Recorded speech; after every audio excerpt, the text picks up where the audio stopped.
Fourth. Fourth. Marina Evdochenko interview, tape 1. Action. Marina, can you tell me what happened to you when you went grocery shopping with Boris that day? Yes. We were followed by a car, a custard-colored hatchback compact car. And then when we pulled into the parking lot, we parked, and the car parked to the left behind me. And I saw a man get out. And then we went inside the shopping center. The man, I could still see him behind me, and two reasons why I paid attention to him was, number one, he was tall, I'm tall too, and he was very good looking.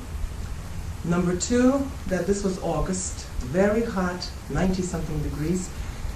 This man was wearing a jeans jacket, which was very strange. It was horribly humid, and he was in this jacket, buttoned up. So we went inside the store, we started shopping, and sometimes from the corner of my eye I could see him, but I didn't pay attention, really. Then when we came to the fruit department, I turned to get some fruits, and out of the corner of my eye I saw the same man. And I have to tell you one thing, we spent in that shopping center more than 45 minutes. The man didn't buy anything. And then as Mr. Korczak was fighting with a little plastic bag, then he said, "Ow," and he touched his kidney, and he said, "I was bit by something, mosquito, bee, or whatever." And I laughed. I said, "There's no little creatures in Giant or any other supermarket." And there was a little blood on his finger.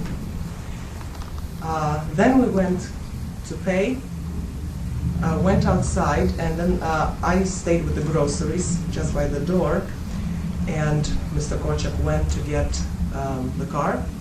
The man went out of the supermarket.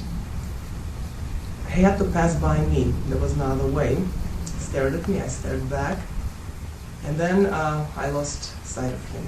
And we drove home. Then I went home, to my own home, and about 2.5, maybe 3 hours later, Mr. Korczak's son called us in panic, and he said, "I don't know, come quickly, something's wrong with Daddy, and hurry up." So we burned a couple of red lights, we came right over. And here was Mr. Korczak with a very high fever. I took his temperature. Extremely high, was something like close to 106. His pulse was incredible. He was complaining that he had a heart problem, and he would be either passing out or coming to. So eventually we ended up in the Arlington Hospital emergency, where Mr. Korczak was checked, and the doctor then came out later to those of us who brought him to the hospital, and he said there's nothing really physically wrong with this man, yet he seems to be dying, especially his heart.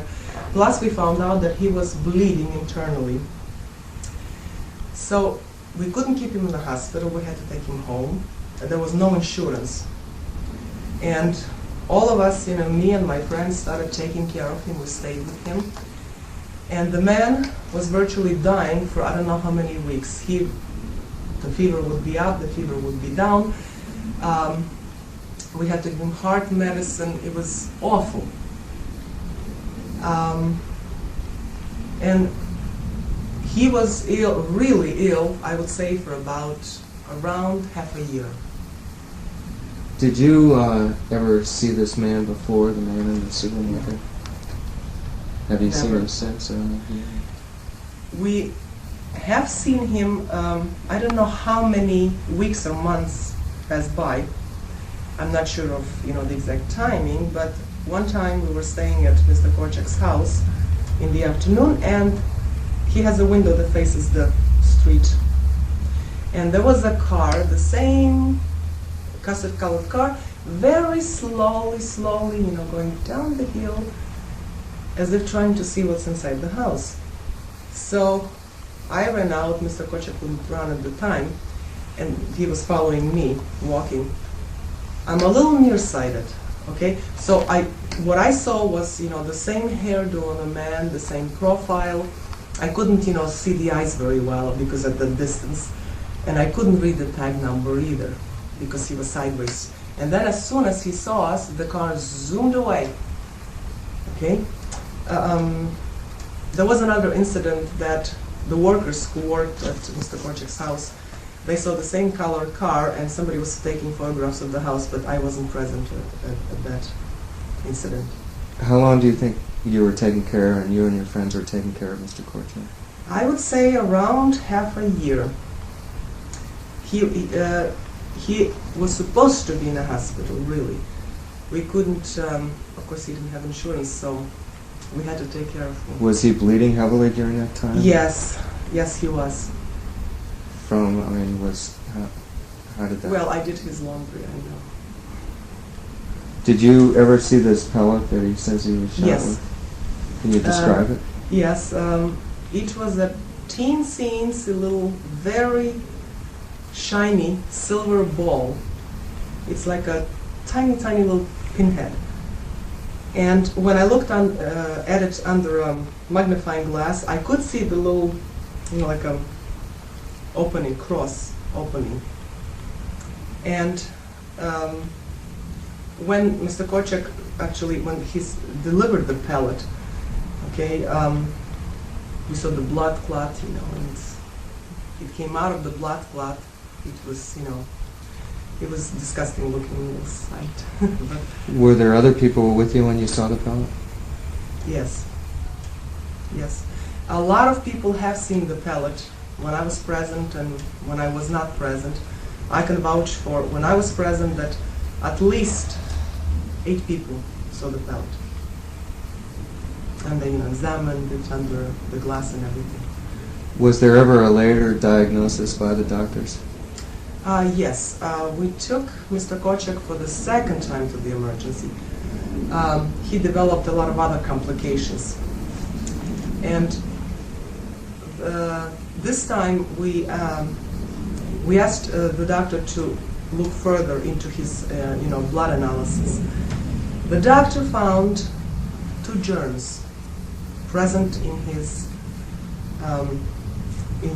system.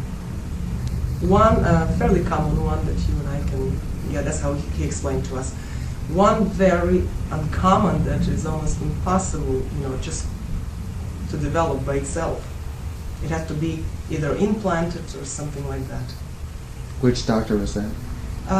Let's see, we had 3 different doctors. Dr. Weinstock, he was on duty in the emergency. Okay. That's most of my questions. Do you want the... We were followed by a custard-colored compact car.